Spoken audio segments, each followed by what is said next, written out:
Hello friends, welcome to my YouTube channel. देखिए guys, कल आप लोगों का झारखंड बीएससी नर्सिंग का एग्ज़ाम है, यानी 16 अगस्त को। तो एग्ज़ाम देने से पहले इस क्लास को देखकर जरूर जाएं, चाहे आपका एग्ज़ाम फर्स्ट शिफ्ट में हो या सेकंड शिफ्ट में। किसी भी शिफ्ट में अगर आप लोगों का एग्ज़ाम है तो आज की ये क्लास उन सभी बच्चों के लिए रामबाण साबित होने वाली है। तो क्लास को पूरा देखिएगा। अगर आप चैनल पर नए हैं और आप लोगों ने अभी तक इस चैनल को सब्सक्राइब नहीं किया है तो प्लीज़ चैनल को ज़रूर सब्सक्राइब करें और नोटिफिकेशन बेल ऑन करना ना भूलें। तो चलिए वीडियो को स्टार्ट करते हैं। खुद से प्रयास कीजिएगा। इन सभी क्वेश्चंस के आंसर देने का 2 से 3 सेकंड के बाद मैं आंसर क्लियर कर दूंगा। आज के सेशन में पहला क्वेश्चन, एक समान वृत्तीय गति में किसी वस्तु का त्वरण किस दिशा में होता है? स्पर्श रेखीय, केंद्र से बाहर, केंद्र की ओर, गति की दिशा में। एक समान वृत्तीय गति में किसी वस्तु का त्वरण जो है ना, केंद्र की ओर होता है। तो पहले क्वेश्चन की अगर मैं बात करूं भाई, ऑप्शन नंबर सी जो है इस क्वेश्चन का करेक्ट आंसर हो जाएगा। नेक्स्ट क्वेश्चन आपकी स्क्रीन पर, यदि किसी वस्तु पर परमाणु ग्रह बल शून्य हो तो उसका रैखिक संवेग क्या होगा? संरक्षित रहता है, हमेशा बढ़ता है, हमेशा घटता है, शून्य हो जाता है। यदि किसी वस्तु पर परमाणु ग्रह बल शून्य हो तो उसका जो रैखिक संवेग होता है संरक्षित रहता है। तो दूसरे क्वेश्चन की अगर मैं बात करूं भाई, ऑप्शन नंबर ए करेक्ट हो जाएगा। तीसरा क्वेश्चन देखिएगा सभी बच्चे। तीसरा क्वेश्चन हमारा है मेरे प्यारे बच्चों, किसी गैस को ऊष्मा देने पर यदि उसका तापमान स्थिर रहता है तो ऊष्मागतिकी के प्रथम नियम के अनुसार दी गई ऊष्मा मुख्यतः किसके बराबर होगी? आंतरिक ऊर्जा में वृद्धि, गैस द्वारा किए गए कार्य, गैस की दाब वृद्धि, आयतन में कमी। तो तीसरे क्वेश्चन की अगर मैं बात करूं, गैस द्वारा किए गए कार्य, ऑप्शन नंबर बी जो है गाइस इस क्वेश्चन का करेक्ट आंसर हो जाएगा। चलिए बढ़ते हैं नेक्स्ट क्वेश्चन की और प्यारे बच्चों, अगला क्वेश्चन दिखेगा। चौथा क्वेश्चन हमारा है गाइस कि कार्नो इंजन की दक्षता मुख्यतः किन तापमानों पर निर्भर करती है? केवल स्रोत के तापमान पर, केवल सिंक के तापमान पर, इंजन के दाब पर, स्रोत और सिंक के परम तापमानों पर। तो कार्नो इंजन की दक्षता मुख्यतः स्रोत और सिंक के परम तापमानों पर निर्भर करती है।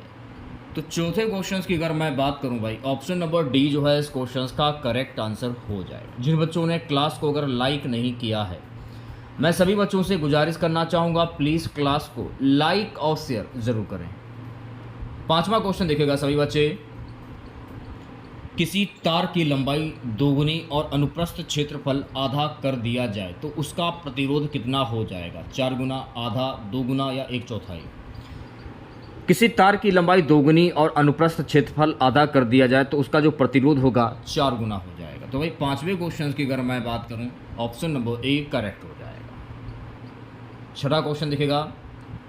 छठा क्वेश्चन हमारा है, किरचॉफ का जंक्शन नियम किस संरक्षण सिद्धांत पर आधारित है? ऊर्जा संरक्षण, आवेश संरक्षण, संवेग संरक्षण, द्रव्यमान संरक्षण।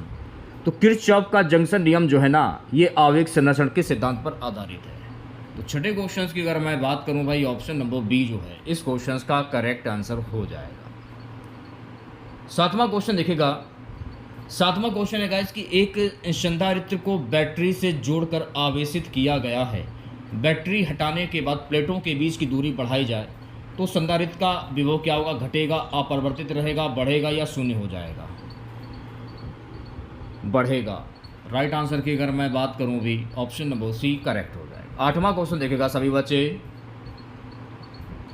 आठवां क्वेश्चन हमारा है गाइस कि यंग के द्विछिद्र प्रयोग में यदि प्रकाश की तरंग दैर्घ्य बढ़ाई जाए तो जो फ्रिज जो है उसकी चौड़ाई घटेगी, अपरिवर्तित रहेगी, शून्य हो जाएगी या बढ़ेगी? राइट आंसर की अगर मैं बात करूं, बढ़ेगी। डी ऑप्शन जो है गाइस इस क्वेश्चन का करेक्ट आंसर हो जाएगा। नवा क्वेश्चन देखेगा सभी बच्चे। सो गाइस नवा क्वेश्चन हमारा है कि पूर्ण आंतरिक परावर्तन होने के लिए आवश्यक शर्तों का सही संयोजन क्या है? पूर्ण आंतरिक परावर्तन होने के लिए आवश्यक शर्तों का सही संयोजन होता है, प्रकाश सघन से विरल माध्यम में जाए और आपतन कोण क्रांतिक कोण से अधिक हो। तो 90 क्वेश्चंस की अगर मैं बात करूं भी, ऑप्शन नंबर ए जो है गाइस इस क्वेश्चंस का करेक्ट आंसर हो जाएगा। अगला क्वेश्चन हमारा है गाइस कि ध्रुवण की घटना यह सिद्ध करती है कि प्रकाश केवल अनुदैर्ध्य तरंग है, अनुप्रस्थ प्रकृति का है, केवल कण है, स्थिर तरंग है। ध्रुवण की घटना यह सिद्ध करती है कि अनुप्रस्थ प्रकृति का है। तो राइट आंसर की अगर मैं बात करूं 10वें क्वेश्चन का जो राइट आंसर जाएगा मेरे प्यारे बच्चों ऑप्शन नंबर बी के साथ। चलिए बढ़ते हैं नेक्स्ट क्वेश्चन की ओर। सो गाइस 11वां क्वेश्चन देखिएगा, चुंबकीय क्षेत्र में गतिमान आवेश पर लगने वाला चुंबकीय बल अधिकतम कब होता है? जब वेग चुंबकीय क्षेत्र के समानांतर हो, जब वेग शून्य हो, जब वेग चुंबकीय क्षेत्र के लंबवत हो, जब आवेश शून्य हो। तो राइट आंसर की अगर मैं बात करूं जब वेग चुंबकीय क्षेत्र के लंबवत हो। तो सी ऑप्शन जो है गाइस इस क्वेश्चन का करेक्ट आंसर हो जाएगा। सो गाइस 12वां क्वेश्चन देखिएगा, 12वां क्वेश्चन हमारा किसी धारा वाहक सीधे चालक के चारों ओर चुंबकीय क्षेत्र की दिशा निर्धारित करने के लिए कौन सा नियम प्रयोग किया जाता है? लेंस का नियम, फैराडे का नियम, फ्लेमिंग का बाएं हाथ का नियम, दाहिने हाथ का अंगूठा का नियम। तो सही आंसर की अगर मैं बात करूं दाहिने हाथ का अंगूठा नियम। ऑप्शन नंबर डी जो है गाइस इस क्वेश्चन का करेक्ट आंसर हो जाएगा। 13वां क्वेश्चन देखेगा सभी बच्चे। सो गाइस 13वां क्वेश्चन हमारा है, लेंज का नियम किस मूलभूत संरक्षण सिद्धांत को दर्शाता है? ऊर्जा संरक्षण, आवेग संरक्षण, संवेग संरक्षण, द्रव्यमान संरक्षण। तो मेरे प्यार जो लेंज का नियम जो है ना ये ऊर्जा संरक्षण के सिद्धांत को दर्शाता है। तो 13वें क्वेश्चन की अगर मैं बात करूं भी ऑप्शन नंबर ए करेक्ट हो जाएगा। 14वां क्वेश्चन देखिएगा सभी बच्चे। अगला क्वेश्चन है गाइस कि किसी प्रेरक कुंडली में धारा अचानक बदलने का विरोध किस गुण के कारण होता है? धारिता, प्रेरक तत्व, प्रतिरोधकता, चालकता। किसी प्रेरक कुंडली में धारा अचानक बदलने का विरोध किस गुण के कारण होता है? प्रेरक तत्व। ऑप्शन नंबर बी जो है गाइस इस क्वेश्चन का करेक्ट आंसर हो जाएगा। चलिए बढ़ते हैं नेक्स्ट क्वेश्चन की ओर प्यारे बच्चों। अगला क्वेश्चन देखेगा, प्रकाश विद्युत प्रभाव में उत्सर्जित इलेक्ट्रॉनों की अधिकतम गतिज ऊर्जा मुख्यतः किस पर निर्भर करती है? प्रकाश की तीव्रता, धातु के आकार, आपतित प्रकाश की आवृत्ति, प्रकाश पड़ने के क्षेत्रफल। तो सही आंसर की अगर मैं बात करूं आपतित प्रकाश की आवृत्ति। सी ऑप्शन जो है गाइस इस क्वेश्चन का करेक्ट आंसर हो जाएगा। चलिए बढ़ते हैं नेक्स्ट क्वेश्चन की ओर। अगला क्वेश्चन देखेगा, फोटो इलेक्ट्रिक प्रभाव में प्रकाश की तीव्रता बढ़ाने पर यदि आवृत्ति सीमा आवृत्ति से अधिक है तो सामान्यतया अधिकतम गतिज ऊर्जा बढ़ती है, कार्य फलन बदलता है, सीमा आवृत्ति बढ़ती है, फोटो इलेक्ट्रॉनों की संख्या बढ़ती है। आंसर आपका जाएगा फोटो इलेक्ट्रॉनों की संख्या बढ़ती है। तो ऑप्शन नंबर डी जो है गाइस इस क्वेश्चन का करेक्ट आंसर हो जाएगा। 17वां क्वेश्चन देखिएगा, डी वर्गी परिकल्पना के अनुसार किसी कण की गतिज ऊर्जा बढ़ाने पर उसकी तरंग दैर्घ्य घटती है, बढ़ती है, अपरिवर्तित रहती है, पहले बढ़ती है फिर घटती है। तो 17वें क्वेश्चन की अगर मैं बात करूं घटती है। ऑप्शन नंबर ए जो है गाइस इस क्वेश्चन का करेक्ट आंसर हो जाएगा। चलिए बढ़ते हैं नेक्स्ट क्वेश्चन की ओर। 18वां क्वेश्चन देखेगा, बोहर के परमाणु मॉडल में इलेक्ट्रॉन का कोणीय संवेग किस प्रकार क्वांटीकृत होता है? Very most important question, 5 star लगा लीजिए, परीक्षा में आने वाला क्वेश्चन। सही आंसर की अगर मैं बात करूं भी ऑप्शन नंबर बी जो है गाइस इस क्वेश्चन का करेक्ट आंसर हो जाएगा। 20वां क्वेश्चन देखेगा, किसी रेडियोधर्मी पदार्थ का अर्ध आयु 10 दिन है, 30 दिनों के बाद मूल पदार्थ का कितना भाग शेष रह जाएगा? इंपॉर्टेंट क्वेश्चन है, 5 स्टार लगा लीजिए। राइट आंसर की अगर मैं बात करूं सी ऑप्शन जो है इस क्वेश्चन का करेक्ट आंसर हो जाएगा। 20वां क्वेश्चन देखेगा, नाभिकीय संलयन में ऊर्जा मुक्त होने का प्रमुख कारण क्या है? इलेक्ट्रॉनों का उत्सर्जन, परमाणु आकार में वृद्धि, तापमान का शून्य होना, प्रति न्यूक्लियॉन बंधन ऊर्जा में वृद्धि। नाभिकीय संलयन में ऊर्जा मुक्त होने का प्रमुख कारण क्या होता है? प्रति न्यूक्लियॉन बंधन ऊर्जा में वृद्धि। ऑप्शन नंबर डी जो है गाइस इस क्वेश्चन का करेक्ट आंसर हो जाएगा। चलिए बढ़ते हैं नेक्स्ट क्वेश्चन की और अगला क्वेश्चन देखेगा, क्रिस्टलीय ठोस में कणों की नियमित त्रिविमीय अव्यवस्था को क्या कहा जाता है? क्रिस्टल जालक, कोलाइट, अमोर्फ संरचना, आणविक कक्षा। क्रिस्टलीय ठोस में कणों की नियमित त्रिविमीय अवस्था को क्या कहा जाता है? क्रिस्टल जालक कहा जाता है। तो ऑप्शन नंबर ए जो है इस क्वेश्चन का करेक्ट आंसर हो जाएगा। 22वां क्वेश्चन देखेगा सभी बच्चे। 22वां क्वेश्चन है गाइस, आदर्श विलयन के लिए कौन सा नियम लागू होता है? हेनरी का नियम, राउल्ट का नियम, फैराडे का नियम या नस्ट का नियम। आदर्श विलयन के लिए कौन सा नियम लागू होता है? राउल्ट का नियम। तो 22वें क्वेश्चन का जो राइट आंसर जाएगा मेरे प्यारे बच्चों ऑप्शन नंबर बी के साथ। 23वां क्वेश्चन देखेगा। सो गाइस 23वां क्वेश्चन हमारा है, किसी गैर वाष्पशील विलय को विलायक में घोलने पर विलयन का वाष्प दाब क्या होता है? बढ़ता है, अपरिवर्तित रहता है, घटता है, पहले बढ़ता है फिर घटता है। किसी गैर वाष्पशील विलय को विलायक में घोलने पर विलयन का वाष्प दाब जो है ये घटता है। तो ऑप्शन नंबर सी जो है गाइस इस क्वेश्चन का करेक्ट आंसर हो जाएगा। 24वां क्वेश्चन देखिएगा। सो गाइस 24वां क्वेश्चन हमारा है, कोलिगेटिव गुण मुख्यतः किस पर निर्भर करते हैं? विलय के रंग पर, विलय के रासायनिक नाम पर, विलायक के प्रकार पर ही, विलय कणों की संख्या पर। कोलिगेटिव गुण मुख्यतः जो है ना ये विलय कणों की संख्या पर निर्भर करते हैं। तो राइट आंसर की अगर मैं बात करूं भी ऑप्शन नंबर डी जो है इस क्वेश्चन का करेक्ट आंसर हो जाएगा। चलिए बढ़ते हैं नेक्स्ट क्वेश्चन की ओर प्यारे बच्चों। 25वां क्वेश्चन देखेगा, गैल्वेनिक सेल में रासायनिक ऊर्जा का रूपांतरण मुख्यतः किसमें होता है? विद्युत ऊर्जा, प्रकाश ऊर्जा, ध्वनि ऊर्जा या नाभिकीय ऊर्जा? तो गैल्वेनिक सेल में रासायनिक ऊर्जा का रूपांतरण मुख्यतः विद्युत ऊर्जा में होता है।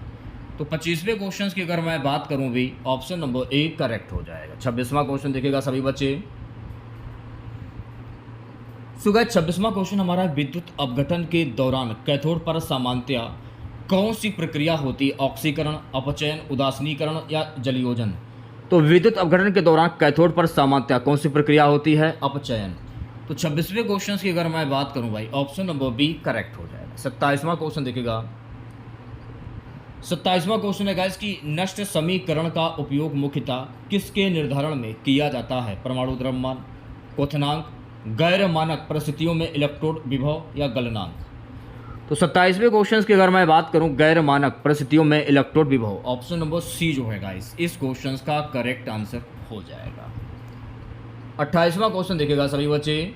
सो गाइस 28वां क्वेश्चन हमारा है, किसी प्रथम कोटि अभिक्रिया का अर्ध आयु किस पर निर्भर नहीं करता? दर, स्थिरांक, प्रारंभिक सांद्रता, अभिक्रिया की प्रकृति या तापमान? तो 28वें क्वेश्चन की अगर मैं बात करूं प्रारंभिक सांद्रता, ऑप्शन नंबर बी जो है गाइस इस क्वेश्चन का करेक्ट आंसर हो जाएगा। 29वां क्वेश्चन देखेगा, किसी प्रथम कोटि अभिक्रिया के लिए वेग स्थिरांक की इकाई क्या होती है? Very very most important question, 5 star लगा लीजिए, परीक्षा में छपने वाला क्वेश्चन। तो राइट आंसर की अगर मैं बात करूं भी ऑप्शन नंबर ए जो है गाइस इस क्वेश्चन का करेक्ट आंसर हो जाएगा। अगला क्वेश्चन देखिएगा। अगला क्वेश्चन है गाइस, उत्प्रेरक अभिक्रिया की दर बढ़ाने के लिए मुख्यतः क्या करता है? साम्य स्थिरांक बदलता है, संकीर्ण ऊर्जा कम करता है, अभिकारकों की मात्रा बढ़ाता है, उत्पाद का तापमान घटाता है? राइट आंसर की अगर मैं बात करूं संकीर्ण ऊर्जा कम करता है। तो ऑप्शन नंबर बी जो है गाइस इस क्वेश्चन का करेक्ट आंसर हो जाएगा। 31वां क्वेश्चन देखेगा। सो गाइस 31वां क्वेश्चन हमारा है, आवर्त सारणी में बाएं से दाएं जाने पर सामान्यतया परमाणु त्रिज्या बढ़ती है, अपरिवर्तित रहती है, घटती है, पहले बढ़ती फिर घटती है? आवर्त सारणी में बाएं से दाएं जाने पर सामान्यतया परमाणु त्रिज्या घटती है। तो 31वें क्वेश्चन की अगर मैं बात करूं ऑप्शन नंबर सी करेक्ट हो जाएगा। सो गाइस 32वां क्वेश्चन देखेगा,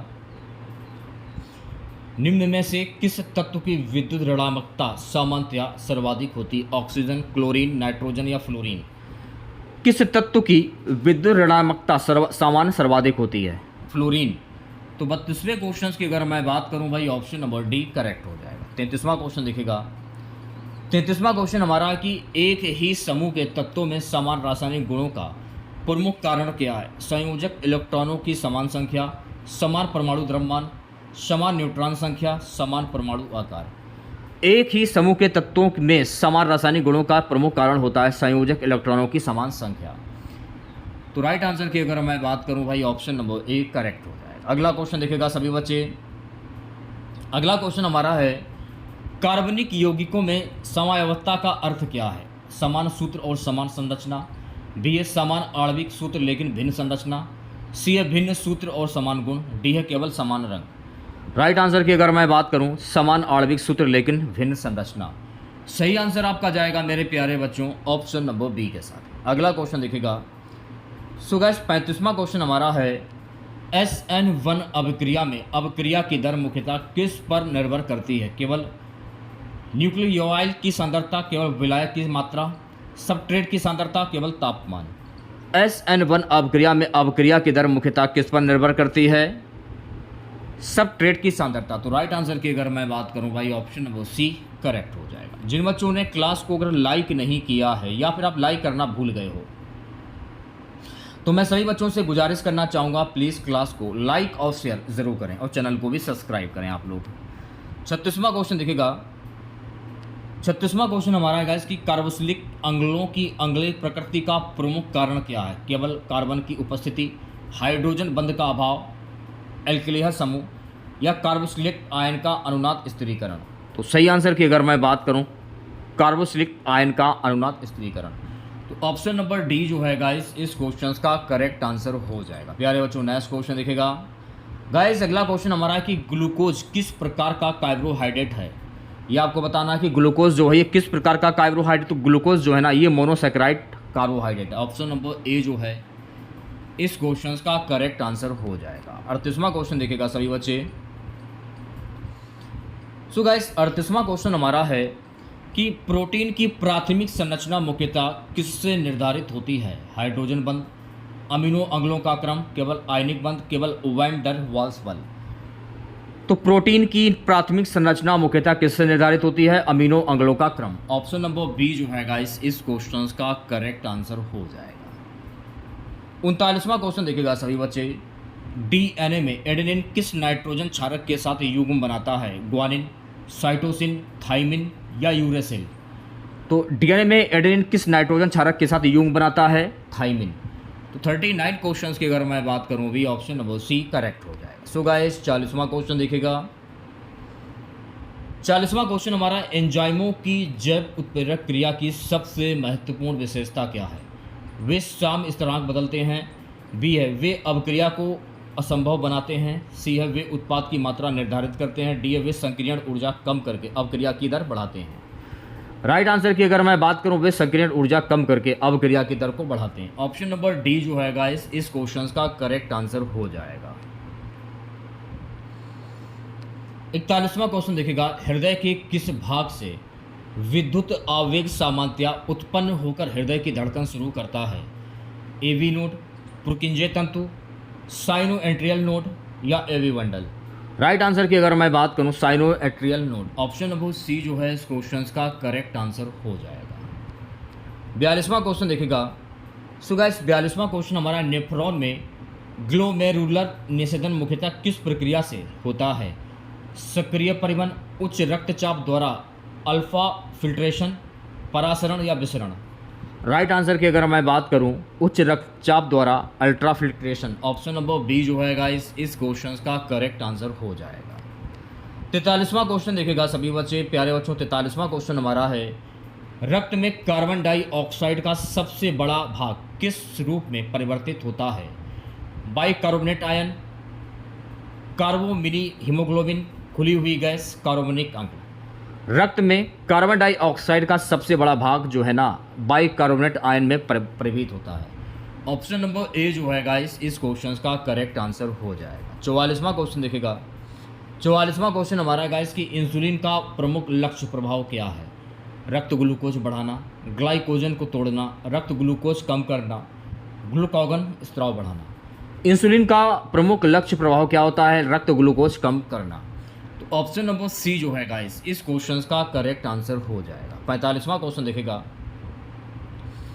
45वां क्वेश्चन हमारा है गाइस मांसपेशी संकुचन में कैल्शियम आयन मुख्यतः किस प्रोटीन से जुड़ता है? मायोसिन, ट्रोपोनिन, एक्टिन या टिटिन। तो मांसपेशी संकुचन में कैल्शियम आयन मुख्यतः किस प्रोटीन से जुड़ता है? ट्रोपोनिन। तो बी ऑप्शन जो है गाइस इस क्वेश्चन का करेक्ट आंसर हो जाएगा। 46वां क्वेश्चन देखेगा सभी बच्चे। 46वां क्वेश्चन हमारा है फुसफुसीय गैस विनिमय में ऑक्सीजन किस दिशा में विसरित होती है भाई? रक्त में, एल्वियोलस में, एल्वियोलस से रक्त में, ऊतक से एल्वियोलस में या रक्त से ऊतक में ही। तो राइट आंसर की अगर मैं बात करूं एल्वियोलस से रक्त में। बी ऑप्शन जो है गाइस इस क्वेश्चन का करेक्ट आंसर हो जाएगा। 47वां क्वेश्चन देखिएगा सभी बच्चे। मानव मादा में अंडोत्सर्जन सामान्यतः किस हार्मोन्स के अचानक बढ़ने से प्रेरित होता है? यह आपको बताना है LH। ऑप्शन नंबर सी जो है गाइस इस क्वेश्चन का करेक्ट आंसर हो जाएगा। चलिए बढ़ते हैं नेक्स्ट क्वेश्चन की ओर। 48वां क्वेश्चन देखिएगा। 48वां क्वेश्चन है गाइस कि निषेचन सामान्यतया मानव मादा जनन तंत्र के किस भाग में होता है? गर्भाशय, गर्भाशय गिरा, योनि, फैलोपियन नली का एम्पुला। निषेचन सामान्यतया मानव मादा जनन क्षेत्र के किस भाग में होता है? फैलोपियन नली का एम्पुला। ऑप्शन नंबर डी जो है गाइस इस क्वेश्चन का करेक्ट आंसर हो जाएगा। 49 क्वेश्चन देखिएगा, कॉर्पस ल्यूटियस मुख्यतः किस हार्मोन्स का स्त्राव करता है? ये आपको बताना है, प्रोजेस्टेरोन। ऑप्शन नंबर ए जो है गाइस इस क्वेश्चन का करेक्ट आंसर हो जाएगा। चलिए बढ़ते हैं नेक्स्ट क्वेश्चन की ओर। अगला क्वेश्चन देखिएगा, मानव में भ्रूण का गर्भाशय की अंतःस्वर में स्थापित होना कहलाता है निषेचन, आरोपण, अंडोत्सर्जन या गैस्ट्रुलेशन। तो मानव में भ्रूण का गर्भाशय की अंत स्तर में स्थापित होना क्या कहलाता है? आरोपण कहलाता है। तो राइट आंसर की अगर मैं बात करूं भी ऑप्शन नंबर बी करेक्ट हो जाएगा। सो गाइस नेक्स्ट क्वेश्चन देखिएगा, आनुवांशिकी में टेस्ट क्रॉस का प्रयोग मुख्यतः किसे निर्धारित करने के लिए किया जाता है? प्रजाति की आयु, उत्परिवर्तन दर, अज्ञात जीनोटाइप, गुणसूत्र संख्या। आनुवांशिकी में टेस्ट क्रॉस का प्रयोग मुख्यतः अज्ञात जीनोटाइप निर्धारित करने के लिए किया जाता है। तो राइट आंसर की अगर मैं बात करूं 51 क्वेश्चंस का जो राइट आंसर जाएगा ऑप्शन नंबर सी के साथ में। चलिए बढ़ते हैं नेक्स्ट क्वेश्चंस की ओर। अगला क्वेश्चन देखिएगा, अपूर्ण प्रभाविता में विषम युग्मजनी का लक्षण सामान्यतया कैसे होता है? दोनों जनकों जैसा अपूर्ण, केवल प्रभावी जनक जैसा, केवल अप्रभावी जनक जैसा, दोनों के बीच मध्यवर्ती। तो सही आंसर की अगर मैं बात करूं दोनों के बीच मध्यवर्ती। ऑप्शन नंबर डी जो है गाइस इस क्वेश्चन का करेक्ट आंसर हो जाएगा। चलिए बढ़ते हैं नेक्स्ट क्वेश्चन की ओर। प्यारे बच्चों अगला क्वेश्चन देखिएगा, अगला क्वेश्चन हमारा कि ABO रक्त समूह प्रणाली में IA और IB एलील जो है ये किस प्रकार की अंतःक्रिया को दर्शाते हैं? सह प्रभाविता, अगुण प्रभाविता, पूर्ण प्रभाविता या घातकता। ABO रक्त समूह प्रणाली में IA और IB एलील किस प्रकार की अंतःक्रिया को दर्शाते हैं? सह प्रभाविता। तो राइट आंसर की अगर मैं बात करूं भी ऑप्शन नंबर ए जो है इस क्वेश्चन का करेक्ट आंसर हो जाएगा। अगला क्वेश्चन देखिएगा, अगला क्वेश्चन हमारा है मनुष्य में हीमोफीलिया सामान्यतया किस प्रकार की वंशागति प्रदर्शित करता है? ऑटोसोमल प्रभावी, एक्स संलग्न अप्रभावी, बाई संलग्न ऑटोसोमल अप्रभावी। तो मनुष्य में हीमोफीलिया सामान्यतया किस प्रकार की वंशागति प्रदर्शित करता है? आंसर आपका जाएगा एक्स संलग्न अप्रभावी। तो बी ऑप्शन जो है गाइस इस क्वेश्चन का करेक्ट आंसर हो जाएगा। 55वां क्वेश्चन देखेगा सभी बच्चे। 55वां क्वेश्चन हमारा है DNA प्रतिकृति में अग्रणी तंतु के संश्लेषण की प्रमुख विशेषता क्या है? यह आपको बताना है। DNA प्रतिकृति में अग्रणी तंतु के संश्लेषण की प्रमुख विशेषता होती है यह 5 से 3 दिशा में सतत होता है। तो सी ऑप्शन जो है गाइस इस क्वेश्चन का करेक्ट आंसर हो जाएगा। अगला क्वेश्चन देखिएगा, अगला क्वेश्चन है कि प्राकृतिक चयन के सिद्धांत के अनुसार विकास में किसकी प्रमुख भूमिका है? अर्जित लक्षणों का अनिवार्य वंशागमन, सभी जीवों का समान परिवर्तन, केवल आकस्मिक उपयोग, लाभकारी वंशानुगत विविधताओं का चयन। राइट आंसर की अगर मैं बात करूं भी लाभकारी वंशानुगत विविधताओं का चयन। ऑप्शन नंबर डी जो है गाइस इस क्वेश्चन का करेक्ट आंसर हो जाएगा।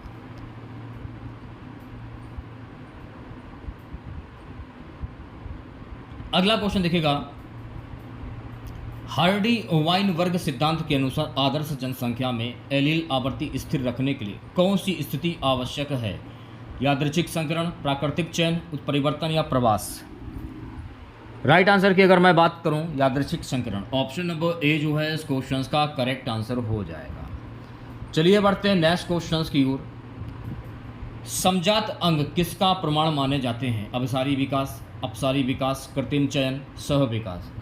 समजात अंग किसका प्रमाण माने जाते हैं? अपसारी विकास। ऑप्शन नंबर बी जो है गाइस इस क्वेश्चन का करेक्ट आंसर हो जाएगा।